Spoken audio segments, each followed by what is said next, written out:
Hello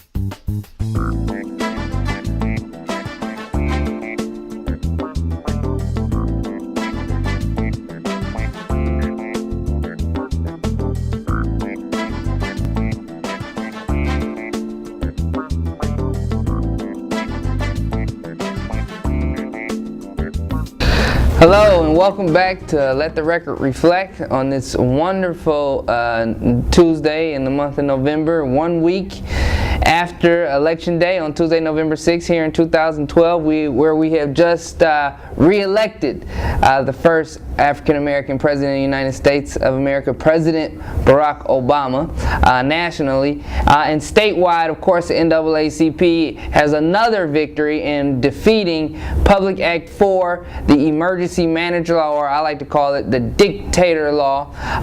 And so, moving forward, we are going to continue that fight. And part of that fight has a lot to do with our school system right here at home in the city of Detroit. And so with me today, I have our guest, School Board President, Detroit Public School Board President, LaMar Lemmons. LaMar, how you doing today? I am blessed, and you, sir? Oh man, blessed, highly favored, trying to grow to be like you. You know, it's a lot going on with DPS right now, especially dealing with the state, EAA, the Education Achievement Association. Could you tell us a little bit more about where DPS stands, where the school board stands as of right now? Yeah, well, what we stand right now is we're in court to get our authority restored, and we are trying to get academic control.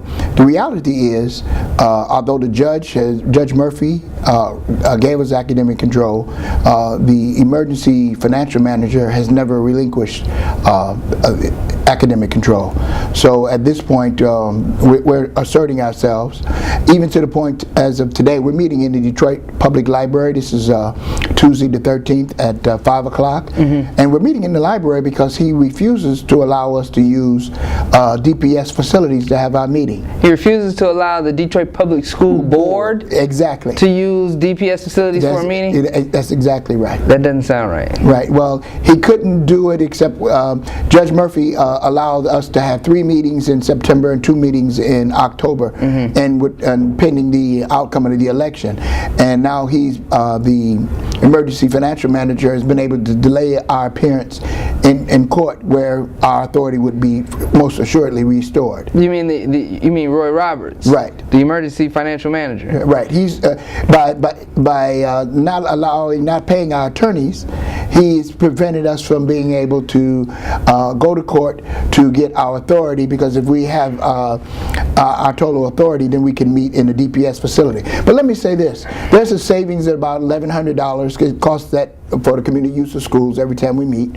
So we're willing to meet outside of the school building if it'll save and move us to rectifying the financial emergency. And DPS is a part, or the library system is somewhat a part of the DPS as well anyway, right? It very much is. Right. And so we're meeting there. And he's doing that because he doesn't want us to meet, because if we don't meet, we can't act, and we don't act, then we're no trouble to him. But wait, he's not supposed to be acting, is he? Exactly. He should only be acting on financial, at the most, on financial issues. And as a matter of fact, one of the actions that we're going to take today is to academically reorganize and eliminate some of the positions between the position of superintendent and principal. Okay. We have a myriad of those positions, and they're all 6 figures, and we want to reduce that at least by 50% or more, and direct those dollars either to the classroom or to paying down the debt. That's a great idea. I think the dollar should be directed to the classroom, really to the desk of our students. Exactly. So we just talked about a number of different things dealing with this past election. Of course, PA4, which was Proposition 1, Prop 2, which was collective bargaining, Prop 3, which is energy renewables. But more importantly, I think we need to talk about the importance of how the state and EAA is dealing with our school system, Detroit Public Schools. Well, EAA is the Education Achievement Authority. That's correct. Set up by the state of Michigan to be over, or the overarching to educate authority the lowest 5% of the state. Of schools in the state. Where are they operating? They're operating only exclusively in Detroit right now, and the only schools in there are the Detroit schools, and it's done through an interlocal agreement between Eastern Michigan University and the Detroit Public Schools, set up by the emergency manager. It's important that you know that the emergency manager and the emergency financial manager have been over the district for about 4 consecutive years, and so the criteria to go into that system would be the lowest 5% for the last 3 consecutive years. Well, those 3 consecutive years have been run by them. Wow. And he is both over the EAA and the Detroit Public Schools. He's president of the board. So wait, that makes him the contractor and the contractee. Isn't that That's an inherent conflict. And in some cases, they've even kept the same principle. So there was nothing that changed. Oh, and let me say this also. $1. That's how much they paid for not only the building, but all the supplies, equipment, smart boards, everything. $1. So shouldn't we be up in arms? We should be up in arms. Those are tax dollars? Those are our tax dollars being paid into a state system. Isn't that against the Republican ideology? It's against the Republican ideology, and it's against the state constitution. Absolutely. And perhaps even the U.S. Constitution. So, but they play in the margins. They know that the wheels of justice grind ever so slowly, just like Robert Bobb did all his damage, and it took us 2 years to prevail in court. In the interim, he had done all the damage that he wanted. Oh man, that is absolutely horrible. So for the Detroit Public School system as of right now with EAA, how many schools does EAA have? It has 15 of our schools, and of those schools, they chartered 3 of them, because remember, this is just driving. It's a Republican agenda to drive public dollars into not just private hands, but white Republican outside private hands. That's what it's for. And I don't like to use the racial part, but they happen to be white, they happen to be Republican, and they happen to live outside the city. And they're driving those dollars there. And therefore, it hurts the city in many levels, because, as I said, whatever you say about Kwame, all those dollars circulated right here. Right here in the community. Absolutely. Right. We knew all those people who got, everybody who's been indicted, they were living right here, they were spending right here. They were spending right here, even more importantly, right. Most importantly, they were living and spending and paying tax dollars here. That's now true. These crooks, and that's what I say they are, these crooks who are outside, they're taking the dollars out, and it's not circulating in our community. So the state, the Detroit Public School Board is doing fine, surplus, everything, graduating kids, one of the largest school districts in the country. Our test scores were in the middle, so they took it over. They couldn't use academics because we weren't in the lowest 5%. Wow. We had there were as many school districts below us as there were above us. So because remember that time, like your parents, we had a thriving black middle class. Right. And so the greatest predictor of academic outcomes is the social, economic, and education of the parent. Absolutely. And so at that time we had a sizable middle class, and so they couldn't use that. So they used a dropout rate, which was not an accurate dropout rate. But we had a history of a high dropout rate because people could go right into the middle class and go into the factories. Right. And that was part of a culture that we needed to get away from. An American culture, long right. And it was more pervasive here in Detroit, because you could go from automotive industry, you could go right there. That's right. And as a case in point, my wife, who taught for 30 years, never made the money that her father made with a 3rd grade education, because he worked in a factory and made and worked. Of course, he worked a lot harder physically and a lot more hours, but he consistently made 6 figures, whereas the teacher didn't come close to that. That's because you can become a middle class person in the city of Detroit working overtime and without an education. Right. So we did have a relatively high dropout rate.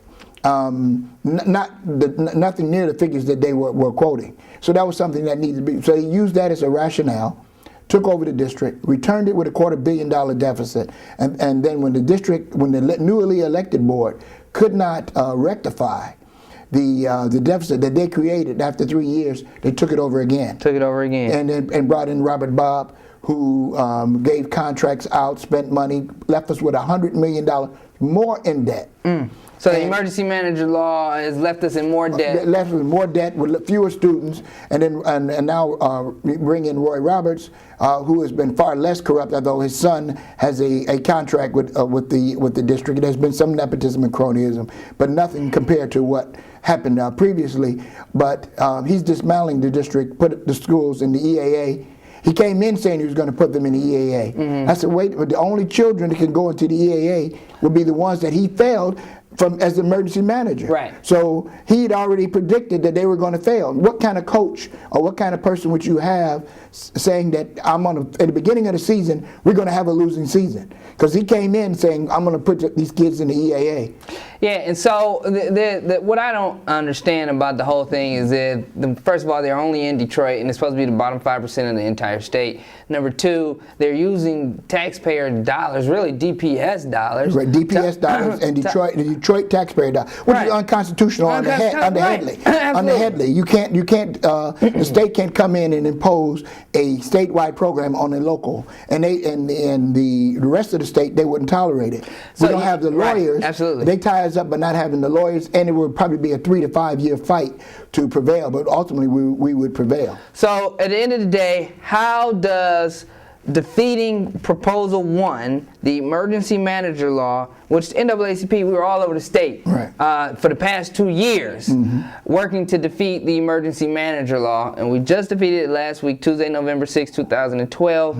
How does that defeat of Proposal 1 affect DPS going forward, and what are your plans going forward? Going forward, we're going to reorganize, as I said, to put more dollars in the classroom. We're going to reorganize academically. We also believe in site-based management, not what they've had, but the Cassis, the Renaissance, the Bates. We're going to have earmarks where their alumni could work to help expand those institutions. Wow. And we're going to have some of the best, because we have something that no other school district in the state has. We have 1 million alumni. Right.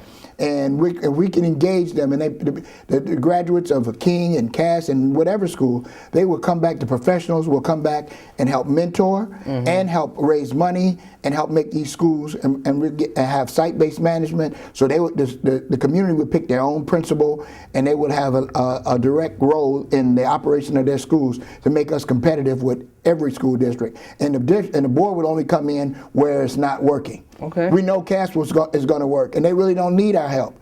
With the Cass Tech, they just want to. All we have to do is send the dollars, right? We send the dollars, and we create an earmark for them where they could raise money. I guarantee you, Cass and Renaissance and King and even Mumford, when we get it back, they'll be fine. Because they'll be fine. Central has when we get it back. Yeah. Well, they have some and all these schools have distinguished. Finney, my old school, have distinguished alumni who I've been contacting, and they want to come in and help their alma mater. Okay. And we're going. That's one thing that we're going to do that's totally innovative and has not been done. We're going to take advantage of our 1 million alumni that we have here in the DPS. And so,